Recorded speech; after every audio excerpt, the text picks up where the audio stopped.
കൊല്ലം മൈലക്കാട് നിർമ്മാണത്തിലിരുന്ന ദേശീയപാത തകരുന്നതിൻ്റെ CCTV ദൃശ്യങ്ങൾ 24-ന് നിരവധി വാഹനങ്ങളാണ് അപകട സമയത്ത് റോഡിലുണ്ടായിരുന്നത്. നമുക്ക് ആ ദൃശ്യങ്ങൾ ആദ്യം ഒന്ന് കാണാം.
റോഡ് ഇപ്പോൾ കണ്ടില്ലേ, ചെറുതായിട്ട് വിണ്ടുകീറി തുടങ്ങുന്നതിൻ്റെ ദൃശ്യം പ്രേക്ഷകർ സൂക്ഷിച്ച് നോക്കിയാൽ കാണാം. പെട്ടെന്ന് ഇതിൻ്റെ വലിപ്പം കൂടുകയായിരുന്നു. അരുൺ രാജ് ഈ സംഭവം നടന്നതിന് ശേഷം 10 മിനിറ്റിനുള്ളിൽ തന്നെ അരുൺ രാജ് അവിടെ എത്തിക്കൊണ്ടായി.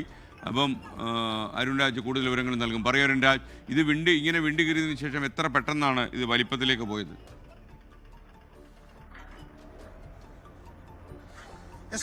തുടക്കത്തിൽ അത് 3:47 കൂടിയാണ് ആ റോഡ് ആദ്യഘട്ടത്തിൽ വിണ്ടുകീറാൻ തുടങ്ങുന്നത്. അപ്പോൾ ഈ റോഡിൽ ഉണ്ടായിരുന്നത് നിരവധിയായ വാഹനങ്ങളാണ്. നമുക്ക് ആ ദൃശ്യങ്ങളിലടക്കം വ്യക്തമായി തന്നെ കാണാൻ കഴിയും. പിന്നീട് ഈ ഞൊടിയിടയ്ക്കുള്ളിൽ ആ റോഡ് പൂർണ്ണമായും രണ്ടായി പിളരുന്ന കാഴ്ചയാണ് കണ്ടത്. ആ രണ്ടായി പിളർന്ന റോഡ് പിന്നീട് അത് വീണ്ടും ഒരു മോശം അവസ്ഥയിലേക്ക് പോകുന്നതിന്, അതായത് വാഹനങ്ങൾ പൂർണ്ണമായും ഗതാഗതത്തിൽ അനുയോജ്യമല്ലാത്ത രീതിയിലേക്ക് പോകുന്നതിന് പിന്നീട് വേണ്ടി വന്നത് സെക്കൻഡുകൾ മാത്രമാണ്. നമുക്ക് ഇപ്പോൾ ആ റോഡ് പൂർണ്ണമായി ഇപ്പോൾ പുനഃസ്ഥാപിക്കാൻ കഴിഞ്ഞിട്ടുണ്ട്. പക്ഷേ ഇപ്പോഴും ഈ റോഡിന്റെ ഭാഗത്ത്, അതായത് ഈ റോഡിനോട് ചേർന്ന് നിൽക്കുന്ന ഈ പച്ചക്കറി കടയിൽ നിന്നുള്ള CCTV ദൃശ്യമാണ് നമുക്ക് ലഭിച്ചത്.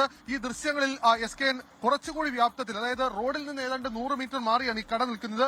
ഈ കടയോട് ചേർന്ന് നിൽക്കുന്ന തറഭാഗം പൂർണ്ണമായും ഈ റോഡ് വിണ്ടുകീറിയിട്ടുണ്ട്. അതായത് ഈ ഭൂമി പൂർണ്ണമായും രണ്ടായി പിളർന്ന അവസ്ഥയിലാണ് ഇപ്പോഴും ഉള്ളത്. എത്രത്തോളം ആഘാതം ഈ ഭൂമിക്ക് സംഭവിച്ചിട്ടുണ്ട് എന്ന് വ്യക്തമാക്കുന്നതാണ് ഈ ദൃശ്യങ്ങൾ. ഒരു ഭൂകമ്പത്തെ അനുസ്മരിപ്പിക്കുന്ന വിധമാണ്. ഭൂമിക്ക് എത്രത്തോളം അത് താങ്ങാൻ കഴിയുന്നില്ല, അല്ലെങ്കിൽ എത്രത്തോളം അതിൽ ഒരു കംപ്രഷൻ ഈ ഭൂമിക്ക് ഉള്ളിലേക്ക് ഉണ്ടായി എന്ന് തെളിയിക്കുന്നതാണ് ഈ ദൃശ്യങ്ങൾ. ഈ കടയുടെ ചുവര് മറ്റു സ്ഥലങ്ങളിലെല്ലാം തന്നെ ഇത്തരത്തിൽ ഈ റോഡ് വിണ്ടുകീറിയതിന്റെ ഭാഗമാണ്. നമ്മൾ ഏറ്റവും ആ ദൃശ്യങ്ങളിൽ തന്നെ വ്യക്തമാണ്, അപകടം നടക്കുന്ന സമയത്ത് ഈ റോഡിൽ ഉണ്ടായിരുന്നത്, നിരത്തിലുണ്ടായിരുന്നത് നിരവധി വാഹനങ്ങളാണ്. മഹാഭാഗ്യം കൊണ്ടൊന്നു മാത്രം കൊണ്ടാണ് ആർക്കും ഒരു പരിക്ക് പോലും ഏൽക്കാതിരുന്നത്. കാരണം ഓട്ടോറിക്ഷ പോലും ഈ റോഡിനെതിരെ പോകുന്നുണ്ടായിരുന്നു. ആ ദൃശ്യങ്ങളിൽ വളരെ വ്യക്തമായി തന്നെ കാണാം. ഓട്ടോറിക്ഷ ഉണ്ടായിരുന്നു, നിരവധിയായ വാഹനങ്ങൾ ഉണ്ടായിരുന്നു. പക്ഷേ അപകടം നടക്കുന്ന സമയത്ത് പെട്ടെന്ന് ഇതെല്ലാം തന്നെ നാട്ടുകാർ അറിയിച്ചതിനെ തുടർന്ന് ഈ സ്ഥലത്ത് നിന്ന് പൂർണ്ണമായും എടുത്തു മാറ്റുകയാണ്. ഒരു ഓട്ടോറിക്ഷ, നമ്മൾക്ക് ഇന്നലെ സംസാരിച്ച വെറ്ററിനറി ഡോക്ടർ പറയുന്നുണ്ടായിരുന്നു, തന്റെ മുമ്പിൽ ഒരു ഓട്ടോറിക്ഷ ഉണ്ട്, അവർ അതിവേഗമാണ് എടുത്തുകൊണ്ട് പോയത്, അല്ലെങ്കിൽ ആ ഓട്ടോറിക്ഷയ്ക്ക് ഉണ്ടായിരുന്നത് വലിയ ദുരന്തമായിരുന്നേ. ഒരുപക്ഷെ അതിനപ്പുറം ഈ നാട്ടുകാരെല്ലാം തന്നെ സംയോജിതമായി ഇടപെട്ട ആൾക്കാരെ അവിടെ നിന്ന് ഒഴിപ്പിച്ചു. അതുപോലെ തന്നെ ഈ അപകടം നടന്ന മിനിറ്റുകൾക്കുള്ളിൽ തന്നെ രക്ഷാപ്രവർത്തനം വളരെ വേഗത്തിൽ നടന്നു. നമ്മളിവിടെ എത്തുമ്പോൾ ഈ സ്കൂൾ ബസ്സിൽ നിന്ന് ഈ സ്കൂൾ കുട്ടികളുടെ ഈ ബാഗുകളടക്കം എടുത്തു മാറ്റുന്ന കാഴ്ചയാണ് ആ സമയം കണ്ടത്. എന്തായാലും ആ ഘട്ടത്തിൽ ഏറ്റവും പ്രധാനമായും പോലീസ് എത്തുന്നതിന് മുമ്പ് നാട്ടുകാരുടെ സേവനം ഇവിടെ ലഭ്യമായതാണ് അപകടത്തിന് തോത് കുറച്ചത്. ഇതിൽ മറ്റൊരു പ്രധാനപ്പെട്ട കാര്യം, ഇപ്പോഴും ഇതിന്റെ ജലവിധാനം ഇതിന്റെ അടിയിൽ കൂടി ഉണ്ട് എന്നുള്ളതാണ്. ഈ കലിങ്ക് പൂർണ്ണമായും തകർന്നിട്ടുണ്ട്. ഈ കലിങ്കിൽ നിന്ന് അടക്കമുള്ള ദൃശ്യങ്ങൾ നമുക്കിപ്പോൾ ലഭ്യമായിട്ടുണ്ട്. രണ്ടായി തന്നെ ഈ കലിങ്ക് പൂർണ്ണമായും ഒരു സെപ്പറേറ്റ് ആവുന്ന അവസ്ഥയിലേക്ക് മാറിയിരിക്കുകയാണ്. ഇതിലെല്ലാം ഇനി പരിഹാരം ഉണ്ടാകേണ്ടിയിരിക്കുന്നു. എന്തായാലും ആ CCTV ദൃശ്യം അത് ഈ ദുരന്തത്തിന്റെ വ്യാപ്തി എത്രത്തോളം ഉണ്ടെന്ന് മനസ്സിലാക്കുന്നതാണ്.